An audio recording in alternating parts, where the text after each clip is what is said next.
Good evening. Good evening, colleagues and friends. Welcome. My name is Brad Patterson. I'm a land tenure specialist with FAO. That's the Food and Agriculture Organization of the United Nations. And I will be moderating this session entitled Multi-Purpose Land Consolidation for Inclusive Rural Transformation in the Arab Region.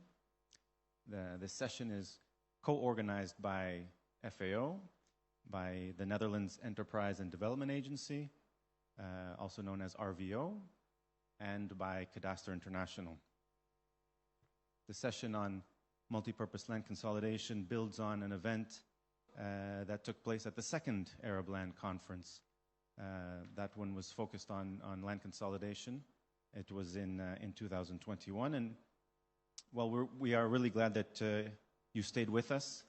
Thank you for being here.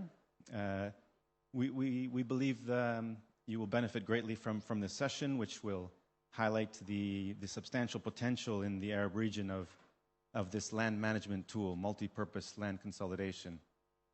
In fact, it's a land governance approach, really, which will showcase how it can be a catalyst for change, not only in agriculture, but in other sectors and in other dimensions as well. If you're not familiar with land consolidation or multi-purpose land consolidation, fear not. This is actually a good thing. This is the perfect session for you, because of course we will delve into that topic. Allow me to briefly go over the session, how the structure will look like. We have two parts. The first part is comprised of presentations. They will set the scene and also go more in detail in land consolidation and multi-purpose land consolidation. The second part will be a panel discussion, which will showcase ongoing and planned work in the region. I take the opportunity to announce that there is a slight change in the agenda. Our colleague from IDLO, the International Development Law Organization, unfortunately not able to attend, so there will be 2 presentations instead of 3. And then after the panel discussion, we will have a time for questions and answers. I think that's enough of the housekeeping. Let us move into the first part of the session. I have the honor to introduce Ms. Aoife Ossendorp. She is the program advisor for the Land and Scale program of the Netherlands Enterprise and Development Agency. She's involved in land at scale in a number of countries, including Egypt and Somalia. Aoife, the floor is yours. As you like. Then, is it working? Okay, there we go. All right. Thank you. Thank you, Brad. So maybe, where did the slide go? Because maybe that would be great. Thank you. If you could just click through once, that would be great. One more. Yes, thank you. Perfect. All right. So as Bradley shared, I'm from the Netherlands Enterprise Agency, so working for the Dutch government. What I would like to share with you today is just a really brief setting of the scene. So I think the rest of the conference has definitely done this already.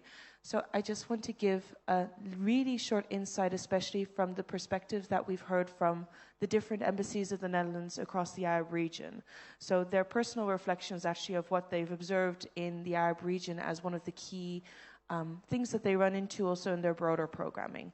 So rather than focusing maybe on the more general reflections which you've also heard in the rest of the conference, such as population growth, which spurs on urbanization, rapid urbanization, unplanned urbanization, the environmental pressures which it brings with this, and the pressure on water scarcity included. And one thing maybe interesting to state is the inheritance of land and the fragmentation which that actually spurs on in itself. This is also, of course, linked to the ability for women to access the rights to land. But this also brings in a bit of complexity there. the element of also having the broader family participate in the inheritance of land also means that this fragmentation is only spurned on even faster. So maybe reflecting on what we've heard back from our embassies across the world is firstly that land fragmentation is something that they're really running into, or they're seeing that governments are running into in the area of food security. So in other words, if you really want to work on increasing your productivity in a sustainable way and enabling livelihoods developments for people, these small-scale farmers, you're making it increasingly difficult if you're working on less than a hectare of land per person. How are you expected to then not only provide for your own family, but then also develop a market chain, so to actually also be able to sell something and therefore also secure income in that way? So in some countries which we've seen this or we've heard this back from is, for example, Tunisia, Egypt, and a couple more. So this also then impacts the ability to then work on sustainable land use and actually the use of water resources. So where we see that the pressure on land is high, this pushes for more desertification, but it also pushes people to move into areas which are not maybe naturally used for agricultural production.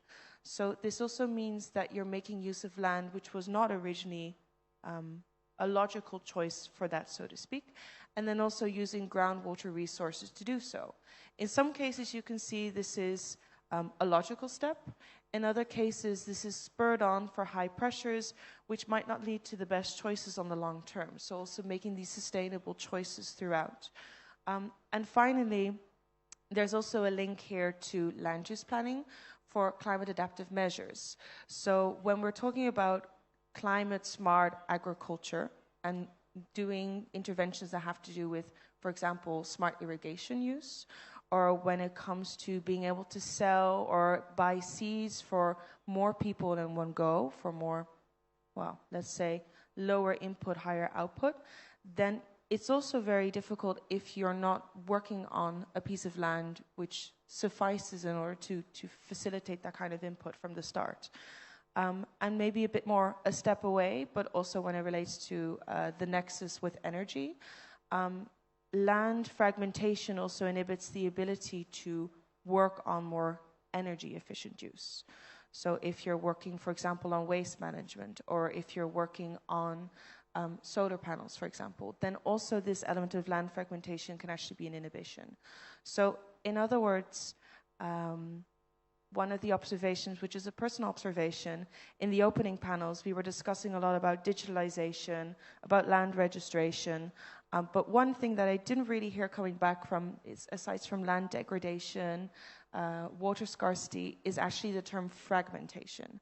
So I hope from this session that we hear a bit more about this, and then how land consolidation and land use consolidation can be a step towards addressing also this issue, which we see in multiple countries. Thank you. I think that's my side. Thanks very much, Aoife. No, for setting the scene in that way, and I'm certain that fragmentation, we will be discussing land fragmentation, but also for framing a little bit the discussion and in the pressures that are on land in this region. Thank you very much. I'd like to introduce our next presenter. That is Mr. Morten Hagvidsen. He's a land tenure officer with FAO. He has more than 3 decades of experience in land consolidation, and he is here to provide the keynote presentation for the session. Morten, thanks. You have the floor.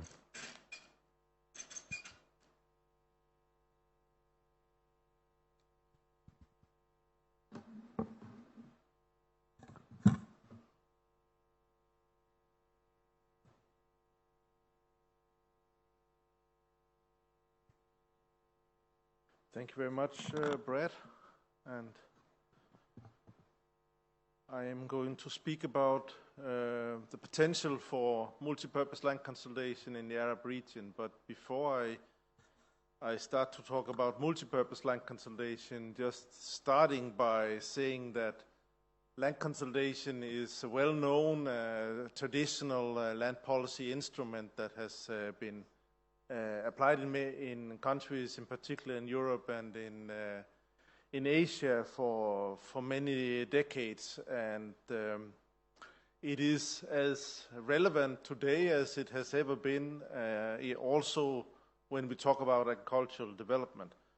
And one of the reasons for this is the increased focus on food security, and the situation with multiple crises, climate change, conflicts, water scarcity, all the issues that are putting more pressure on the use of agricultural land and the need to feed the growing population. So the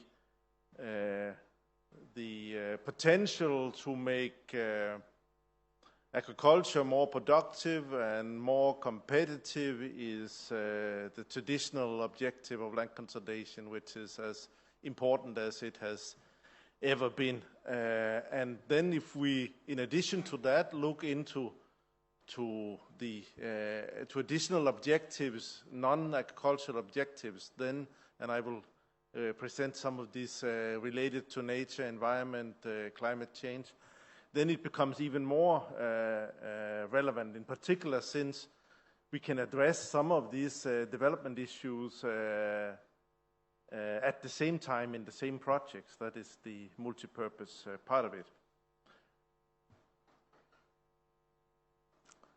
The traditional objectives of land consolidation for agricultural development has been to increase productivity and competitiveness of farms, to reduce land fragmentation, both the fragmentation of land ownership, but also the fragmentation of land use.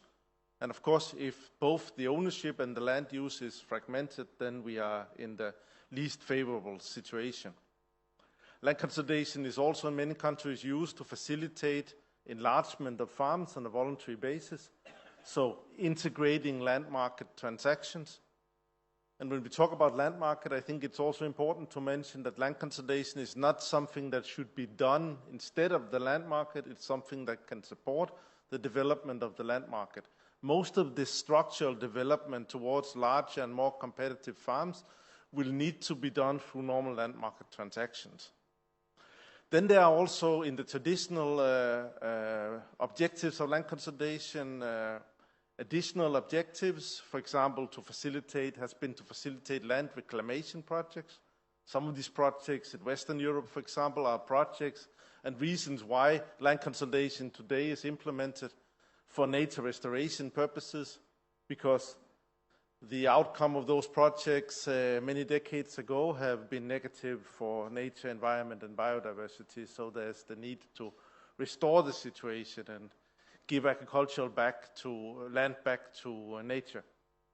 But also to improve local agricultural infrastructure, access roads, field roads, irrigation, drainage, depending on the situation in the local areas where land consolidation is implemented. These are objectives that can be integrated into the traditional land consolidation objectives. In Western Europe, many countries, actually most countries, have a long land consolidation tradition. Some of them go back more than 100 years. Many countries started land consolidation actually around 100 years ago, after the end of the First World War. Poland adopted the first land consolidation law in 1923, Netherlands and Denmark in 1924, just to mention a couple. And land consolidation has been applied with this traditional purpose that I mentioned of agricultural development until in the 1980s. In some countries a bit earlier, in some countries a bit later. But around that time, it has started to develop into a multi-purpose instrument in Western Europe. And this means that there can be different objectives that can be pursued in different parts of the same project area. The drivers of multi-purpose land consolidation in Western Europe have been and still are increased general attention to nature, environment, sustainability, biodiversity, and latest also to the impact of climate change. Also the need for nature restoration and address loss of biodiversity, environmental problem caused by intensive agricultural production in many countries, in particular because of the industrialized livestock production. There's an increased competition also on the land use in rural areas, not only between, let's say, different users of agricultural land, farmers in competition about the land, but also increased competition of changing the land use.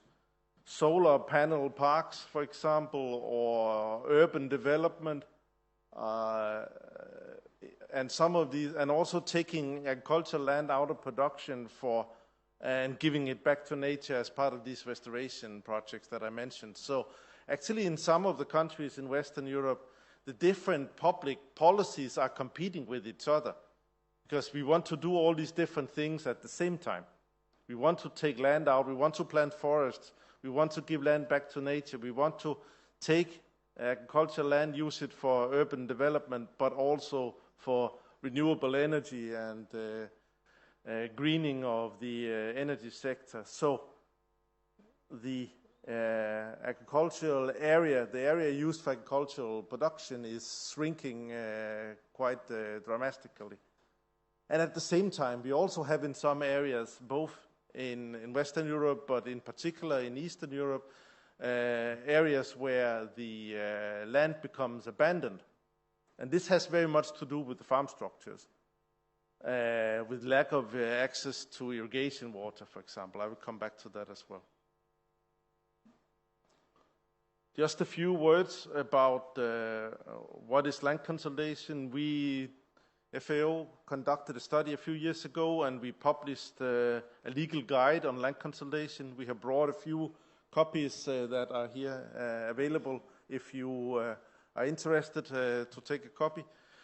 And there's also the link to the publication. And this studied land consolidation in different Western European countries and identified 3 different approaches to land consolidation. So land consolidation is a word that is sometimes used in, let's say, in different meanings and understandings. And it is important that we are clear what we mean when we talk about it. It's not only about enlargement of parcels or enlargement of farms or because the normal enlargement, what goes on in the land market is normal land market transactions. That is not land consolidation. Land consolidation is a public supported initiative that is implemented following legislation and procedures. It's implemented by the responsibility of a public agency, and it has this purpose of improving the farm structures, in particular the reduction of the land fragmentation that was mentioned, and also the facilitation of the farm enlargement. So different approaches are used. The voluntary land consolidation, where only those who provide written consent are participating in the project. Then there's a majority-based process that is practiced in several countries as well, where the qualified majority of the landowners in the project area where the land consolidation plan is being prepared is voting about the plan. So if a qualified majority, usually 70%, 75% of the landowners, if they are for the plan, then the plan is adopted and implemented and registered in the Kadaster and land register and fully implemented in the field. And the third model, which we do not recommend, at least not in the initial stages, is the mandatory, where the project is approved by administratively by the government, of course after consultation with the landowners and the participants. But it is important that land consolidation is driven by the participation of the landowners, the stakeholders in the project area, and it should be driven by demand. So there's no purpose of trying to do land consolidation in areas where those who use the land and are interested in use the land, where they are not interested in the consolidation, then it will not lead to anything. But again, please take copies of the publication. So I will mention now a few things about the farm structures in Eastern Europe where we are supporting the introduction of land consolidation instruments. And the reason why I will mention some of these experiences and the farm structures in these countries is because we believe that they are relatively similar to the situation in many of the countries in the Arab region. And in Eastern Europe, many countries, or most countries, have farm structures dominated by smallholders and family farms, and land fragmentation is excessive. We have average farm sizes between 1 and 3 hectares, parcel sizes of a quarter of a hectare, and some countries have dualistic farm structures where there are very many small farms and few large farms at the same time. And the reason why these countries in Eastern Europe have the farm structures that they have today is very much because that is the outcome of the land reforms that were implemented after the collapse of the Soviet Union and the political changes around 1990, where then land rights were either restituted to the former owners who lost their land rights during the collectivization process, or land was distributed widely and in an equal way to the rural population. And we have also, as I mentioned, land abandonment present in many of the countries. And what does it then mean in practice? Here's an orthophoto with an overlay of a Kadaster map from a village in Albania where we had a pilot project a few years ago. So you can see the small parcels on the cadastral map, around 0.2 hectares, 2,000 square meters in Tabuf village. And you can see the colors, the different colors on the orthophoto behind it, indicating the different land use of the different parcels. So we can see that in the case of Albania, 95% of the land is used by the owners. So each owner, each family is using their own land. So we have the severe or excessive fragmentation both of the ownership and of the use of the land.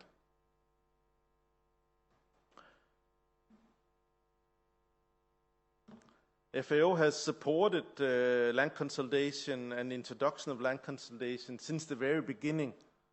Not in any way contribute to making anybody landless unless they want to sell their land with full consent and at market conditions. The last question on the revisiting the projects or assessment, actually I think that is a very interesting and very important question, because many countries that had land consolidation programs, and some of them had almost done land consolidation continuously for a century. Many of these countries have invested so much money in land consolidation, but spent very, very small amounts on actually evaluating what was the outcome of these investments. Because we say, okay, we all agree this is it's a good thing, it's for the public purpose. But we also forget that, and I've seen several countries, and I have a feeling maybe with Morocco, it's a little bit the same situation, that you are somewhere at a threshold where you need to do something to maintain the political support for this purpose. So maybe from time to time, rethink the processes. And the best way to rethink the process is to go back to some of those projects that are actually implemented. We have FAO supported in Turkey some years ago the pilot evaluation of one of the land consolidation projects, and Turkey is one of the countries that I know of at least that has the largest land consolidation program in the world, I think. Maybe China has a larger program, but other than that, I think Turkey is probably at least among the 3 countries. Turkey has the aim to consolidate 1 million hectares per year in these years, and they actually also do it. So this means that the program is huge, and they have never really systematically evaluated what was the outcome. So we did a pilot evaluation, and we showed what they were not surprised, of course, the land consolidation authorities in the Ministry of Agriculture.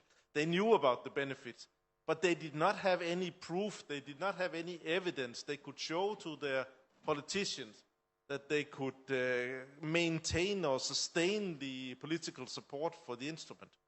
And one way that is very important also here is to be timely considering about the objectives. And I truly believe that the multi-purpose land consolidation approach is a way to sustain the instrument, continue to make it relevant also for the politicians. It's not only for agricultural development. If you say, for example, now we have consolidated all the areas in a country where we have irrigation and it's kind of done and we are finishing the program. But you have other needs as well. You have other newer problems that were not on the agenda when the land consolidation was introduced 50, 60, 80 years ago. So by rethinking also the objectives, then you have an opportunity to do that. And going back and evaluating specific projects, talking with the landowners, we're doing the same exercise in North Macedonia at the moment, where we are interviewing the farmers about their benefits in the project. So we do like full evaluation or socioeconomic impact assessment of the economic impact on the farms that participated, also trying to see how has this hopefully led to increased investments in the farm. We have 2 control villages that we are comparing with, so we can compare what were the investments in the other villages and see if there's actually a difference. And I think we will see that there is an increased investment in the farms by the farmers themselves out of this. So we can, and we also will look at the impact on nature and environment, of course, at the same time, the social impact. So it's looking at the sustainability and all 3 dimensions of sustainability. That, I think, can be very valuable for the land consolidation authorities to show the politicians and use in the active awareness raising about the benefits of land consolidation. Also to show the farmers in areas, because if they're not interested in dealing with their fragmentation, maybe it's because they are not aware of how they could benefit. So awareness raising and developing the capacity, also the capacity, and I think it was very interesting what we heard from the project in Egypt, that combining the land consolidation or the land use consolidation with the development or the support to the farmers also on making their farms more commercial and training them on these additional aspects as well. So, yeah, I think that was what I had on my list. Thank you. Thanks very much, Morten. Colleagues, thanks very much for being with us. I think it was very much worthwhile, and I will forego a summary of the session, but just to say that I hope you have a renewed interest and perhaps more information about land consolidation, multi-purpose land consolidation, and how it can be applicable in this region. So we will close now just to say thank you to the presenters, thank you to the panelists, thank you all of you for attending, thank you to the interpreters, and I was informed that the shuttle buses are about to leave, so please grab a publication and then make your way over. Thank you very much.